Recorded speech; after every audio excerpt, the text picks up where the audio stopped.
હું સૌથી પહેલા રાજકોટ વાસીઓનો, મારા વાલા રાજકોટના નગરજનોનો હૃદયપૂર્વક આભાર માનીશ. એક ન્યાય માટેની લડત, માનવતા માટે એક ઝુંબેશ છેલ્લા 1 મહિનાથી કોંગ્રેસ પાર્ટી ચલાવી રહી છે. આજે 1 મહિનો થયો. ઘટના ઘટી એના બીજા જ દિવસે અમે સૌ અહીંયા આવ્યા હતા. જે કરુણ ઘટના હતી, 30થી વધારે વ્યક્તિઓ અને એમાં નાના નાના ભૂલકાઓ, મૃતદેહ ઓળખી જ ના શકાય. આખો મૃતદેહ પણ ન હોય, કોઈનો હાથ હોય, કોઈનો પગ હોય, કોઈનું માથું હોય, અને બળીને ખાખ થયેલા બોડીઝ, શરીરો. આવી કરુણ ઘટનાના સાક્ષી ભગવાન કોઈને ન બનાવે. આ થયા પછી માંગ એ ન્યાય માટેની માંગ. તમે નાની માછલીઓને પકડો અને મોટા મગરમચ્છોને જવા દેશો તો આજે કોઈનો પરિવાર, આવતીકાલે આપણામાંથી કોઈનો પણ પરિવાર આનો ભોગ બની શકે. વારંવાર મારા ગુજરાતમાં આ ઘટનાઓ બને છે. એની વ્યથાના કારણે સરકાર કુંભકર્ણ નિંદ્રમાંથી જાગે અને સુરક્ષા લોકોની છે. એની જવાબદારી બંધારણ મુજબ સરકારની છે. એમાં નિષ્ફળતા નિષ્કાળજી ન રહે એટલા માટે આ લડત. બંધનું એલાન આપ્યું. અમે કહ્યું હતું કે અમે કોઈ તોડફોડ આગજાની નથી કરવા માંગતા. આ એક સંવેદનશીલ વિષય છે. હાથ જોડીને આપને ત્યાં વિનંતી કરવા આવીશું. નહીં માનો તો મેં કાલે એટલું જરૂર કહ્યું હતું કે હું પણ દુકાનની સામે ઊભો રહીશ અને મારા સોશિયલ મીડિયા પર એક વિડીયો તો જરૂર મૂકીશ કે આ ભાઈમાં માનવતા મરી જ પરવારી છે. આ ભાઈનું હૃદય એ પથ્થર દિલ છે અને એટલે એમને અડધો દિવસ રાજકોટના એ બાળકોને શ્રદ્ધાંજલિ આપવાનો પણ સમય નથી. ન્યાય માટે અડધો દિવસ બંધ નથી રાખવું, એવું કહ્યું હતું. મને ખૂબ આનંદ છે કે એક પણ જગ્યાએ આવો કરવાનો પ્રસંગ નથી ઊભો થયો. સૌએ સ્વયંભૂ બંધ પાડ્યું. ક્યારેક કોઈકે થોડી નાની મોટી દુકાન ખોલી હતી અને અમે ગયા, અમારા મિત્રો ગયા, વિનંતી કરી, હાથ જોડીને વિનંતી કરીને તરત જ એમણે એમનું શટર પાડ્યું છે. એક પણ દુકાન, એક પણ શાળા, એક પણ કોલેજ, એક પણ ટ્યુશન ક્લાસીસ ચલાવતું સંચાલક મંડળ એને ચાલુ નથી રાખ્યા. હું આભાર માનીશ અહીંના ટ્યુશન ક્લાસીસ ચલાવતા સંચાલક મંડળે સામેથી કાલે કહ્યું કે કોંગ્રેસ પાર્ટીની આ મુહિમ વ્યાજબી છે. અમે ટેકો આપીએ છીએ એટલું જ નહીં, અમે પણ કેન્ડલ માર્ચ લઈને રેસકોર્સ ઉપર નીકળીશું. એ શાળા સંચાલક, એ ટ્યુશન ક્લાસીસના સંચાલક મંડળનો આભાર. શાળા સંચાલક મંડળોએ પણ સામેથી કહ્યું કે વ્યાજબી વાત છે, અમે અમારી શાળાઓ બંધ રાખીશું. વેપારી એસોસિએશનોએ ગઈકાલે જ મેસેજ કરી દીધા કે આપણે સ્વયંભૂ બંધ રાખો. રાજકોટના માટે ન્યાયની વાત છે. સૌનો આભાર માનું છું. અમારા કાર્યકર મિત્રો દૂર દૂરથી આવીને 1 મહિનાથી પત્રિકા વિતરણમાં જોડાયા. સેવાદળના સાથીઓ બહારના રાજ્યોમાંથી પણ સ્વખર્ચે માનવતાના કામે આવ્યા. એમનો આભાર માનું છું. રાજકોટ શહેર કોંગ્રેસ સમિતિના પ્રમુખ અને રાજકોટ શહેર કોંગ્રેસ સમિતિને વિશેષ અભિનંદન આપું છું. બહારથી આવનારા માટે નાની મોટી વ્યવસ્થા પણ કરી અને સતત આ ઝુંબેશમાં રહ્યા. 3 દિવસનો ઉપવાસ આંદોલનમાં બહેનો દીકરીઓ પણ જોડાઈ હતી. એમનો આભાર. અમે વિનંતી કરી અને અમારા નેતાઓ અહીંયા આવ્યા. ભાઈ લાલજીભાઈ દેસાઈ, અમારા સેવાદળના રાષ્ટ્રીય અધ્યક્ષ, અમારા ધારાસભ્ય ભાઈ જિગ્નેશભાઈ મેવાણી, કિસાન સેલના પ્રમુખ ભાઈ શ્રી પાલભાઈ આંબલિયા, એ સતત અહીંયા રહ્યા છેલ્લા થોડા દિવસોથી. એમનો પણ આભાર. રાજકોટવાસીઓનો પુનઃ આભાર માનું છું. જે રીતે સફળતાપૂર્વક બનતો રહ્યું, તો હવે કોંગ્રેસની શું માંગ? હવે કોંગ્રેસ કઈ રીતે લડત કરશે અથવા તો શું માંગણી છે? અમારી લડત એ ન્યાય માટેની માંગ છે. પીડિત પરિવારોની પણ એ જ લાગણી છે.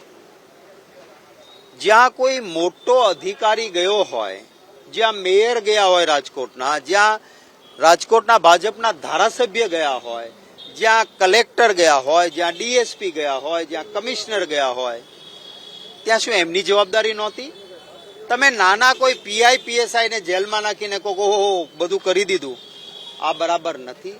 મોટા મગરમચ્છને અંદર કરો તો તો આખું ગુજરાત સલામત થશે, ભવિષ્યમાં આવી ઘટના નહીં બને.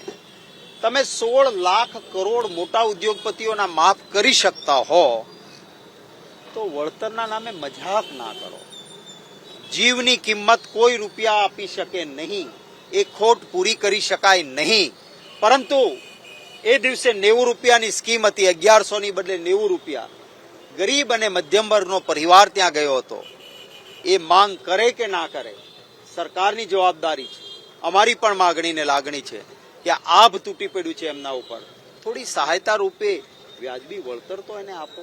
એસઆઈટી જો ઇન્વેસ્ટિગેશનનો પાર્ટ ન થવાની હોય અને તપાસ કરનારી ટીમ ઉપર મીડિયાના મિત્રો જ કહેતા હોય કે આક્ષેપ કરોડોનો ભ્રષ્ટાચારનો હોય તો ન્યાય ક્યાંથી મળે?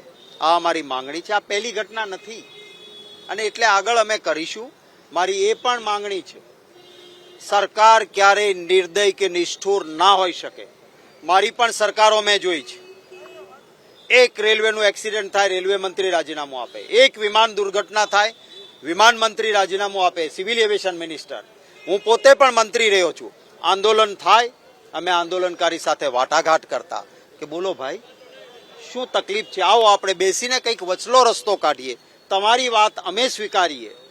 પરંતુ એક પણ ફોન સરકારમાંથી મારા ઉપર કે કોંગ્રેસ પાર્ટીના કોઈ આંદોલનમાં જોડાયેલા આગેવાન ઉપર કે પીડિત પરિવાર ઉપર એ રીતે નથી આવ્યો કે બોલો તમારી શું માંગણી છે, શું ફરજ નથી એમની?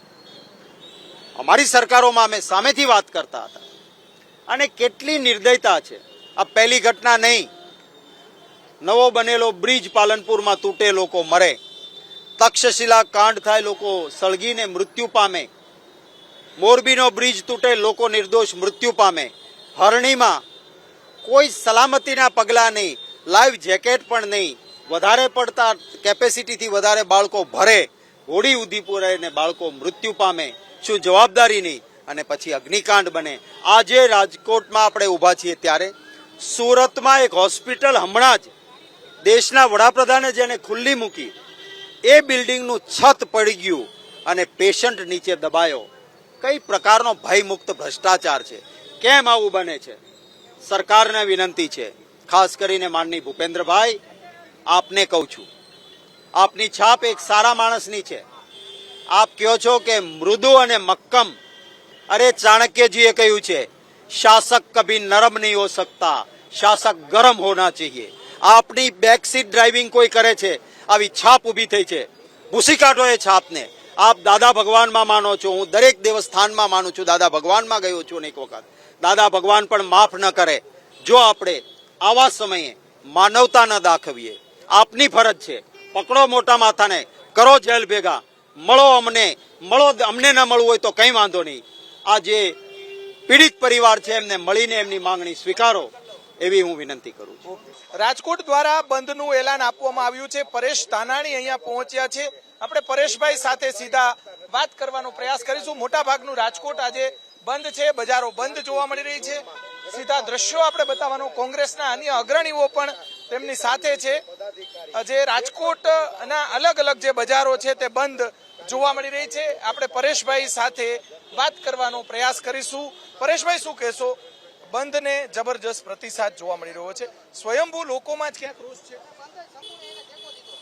સતત અને સળંગ સત્તાના મદમાં ભાન ભૂલેલા શાસકો મોતના તાંડવોની વચ્ચે પણ રાજકીય રોટલા શેકવામાં વારંવાર સફળ થયા. સરકારની સંવેદના મરી પરવારી અને એનું પરિણામ ગુજરાતના ભાવિ સમાન ભૂલકાઓ ભોગવી રહ્યા છે. એ સુરતનો તક્ષશિલા કાંડમાં બચાવોની ચીચિયારીથી આ સરકાર એની આંખ ના ખુલી, એનો ભોગ હરણીકાંડમાં બાળકો લેવાના, એનો ભોગ મોરબીના ઝૂલતા પુલમાં 150 જિંદગીઓ મચ્છુમાં સમાણી અને તોય સરકાર ન જાગી. એટલે આજે રાજકોટના ટીઆરપી ગેમ ઝોનની અંદર આંગે કેટલી જિંદગીઓને આગમાં સમાવી લીધી. આજ એ ગમખ્વાર ઘટનાને 1 મહિનો વીતી ગયો. લોકોને અપેક્ષા હતી કે સરકાર કમસે કમ આ બનાવમાંથી ધડો લઈ કડકમાં કડક કાર્યવાહી કરશે. સત્યશોધક સમિતિની રચના કરવામાં આવી છે. આપ કઈ રીતે જુઓ છો? મેં અગાઉ પણ કીધું હતું કે સરકારે હંમેશા માછલાઓ મારી મગરમચ્છોને બચાવવાનો પ્રયાસ કર્યો છે. વિવિધ તપાસ એજન્સીઓના નામે સત્ય ઉપર પડદો પાડવાનો પ્રયાસ થયો છે. સીટે સત્ય ઉજાગર કરનારી સમિતિ હોવી જોઈએ, એની બદલે સત્ય ઉપર પડદો પાડવા માટે આવી તપાસોને ગૂંચવવાનો પ્રયાસ ક્યાંય સરકાર દ્વારા થઈ રહ્યો છે. વિવિધ સમિતિઓ રચી અને જે દોષિતો છે એને ઉપર કાર્યવાહીથી બચાવવાનો પ્રયાસ થઈ રહ્યો છે. ત્યારે રાજકોટનો જનજન એ અપેક્ષા રાખે છે કે વહેલામાં વહેલી તકે નાનો હોય કે મોટો, અધિકારી હોય કે પદાધિકારી, તમામને જે જવાબદાર લોકો છે, જે દોષિત લોકો છે એના ઉપર કડક હાથે કામ લેવા. ચોક્કસ શહેર કોંગ્રેસના પ્રમુખ અતુલભાઈ આપણી છે. અતુલભાઈ, વેપારીઓએ સ્વયંભૂ બંધ રાખ્યો છે અને ગઈકાલે અનેક વેપારીઓએ ટેકો પણ કોંગ્રેસને આપ્યો હતો. ખાસ તો આ તો માસિક પ્રવૃત્તિથિ છે, એને શ્રદ્ધાંજલિ પાઠવું છું. અને ખાસ કરીને કોંગ્રેસે તમામ વેપારીઓને પત્ર લખી બધાએ સહાનુભૂતિ દર્શાવી છે અને રાજકોટની પ્રજાનો અને વેપારીનો અમે ખૂબ ખૂબ આભાર માની છીએ. અને ખાસ કરીને જે બનાવ જે બન્યો છે એમાં ખાલી અધિકારીને જ ટાર્ગેટ બનાવવામાં આવે છે. પદાધિકારીને કોઈ પણને કોઈ પૂછપરછ કરવામાં નથી આવી, કોઈની ધરપકડ કરવામાં નથી. ગેરવ્યાજબી વાત છે. ચોક્કસથી રાજકોટની તમામ બજારોની સાથે સાથે બેંકો પણ બંધ જોવા મળી રહી છે. દ્રશ્યો આપણે બતાવવાનો પ્રયાસ કરીશું. સ્વયંભૂ લોકોની અંદર પણ એક તરફ કોંગ્રેસ દ્વારા બંધનું એલાન, બીજી તરફ લોકોની અંદર પણ એક સંવેદના હતી અને સંવેદના રૂપી આજે લોકોએ પ્રથમ માસિક પુણ્યતિથિ અગ્નિકાંડને આજે 1 મહિનો થયો છે. 1 મહિના બાદ જે પરિસ્થિતિ છે તે પરિસ્થિતિને લઈને હજી પણ રાજ્ય સરકાર તટસ્થ તપાસ કરે, સત્યશોધક સમિતિ તટસ્થ તપાસ કરે, સીટ દ્વારા પણ તટસ્થ તપાસ કરવામાં આવે. આ માત્ર રાજકીય મુદ્દો નથી, આ લોકોની સંવેદનાનો મુદ્દો છે. કોઈ બીજી વાર આવી ઘટના ન બને તે માટે આજે લોકોએ સ્વયંભૂ બંધ રાખ્યું છે. કેમેરામેન શુભાશિયાની સાથે પરાક્રમસિંહ જાડેજા, એબીપી અસ્મિતા, રાજકોટ.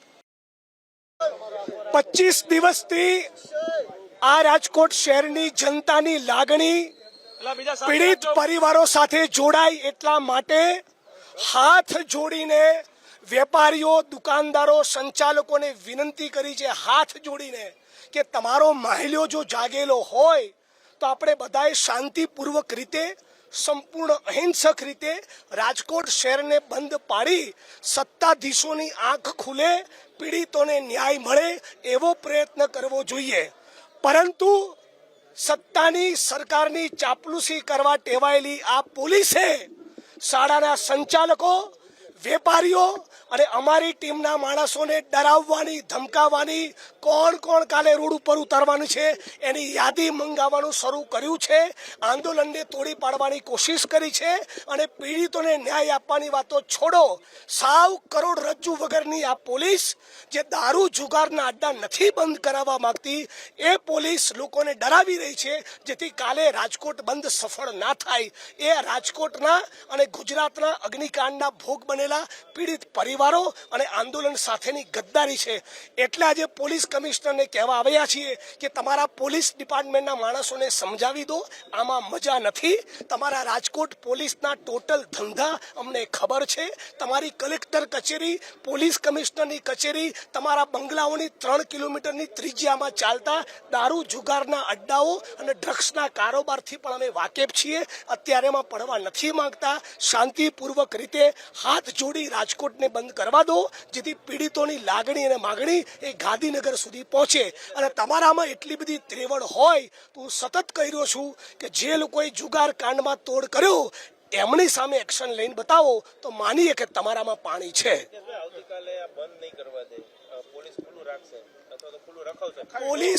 પોલીસે જે કરવું એ કરે. અમે અમારા નિર્ધારમાં આગળ વધવાના છીએ. કાયદો અને વ્યવસ્થાનું સન્માન કરીએ છીએ, આ દેશના બંધારણનું સન્માન કરીએ છીએ. ફરી કહું છું, ભલે અત્યારે ઉશ્કેરાટ છે, નારાજગી છે, પણ બંધ કરાવવા તો હાથ જોડીને શાંતિપૂર્વક રીતે અહિંસક ઢબે નીકળીશું. પણ ચૂપ રહેવાના નથી પોલીસની આ દાદાગીરીની સામે.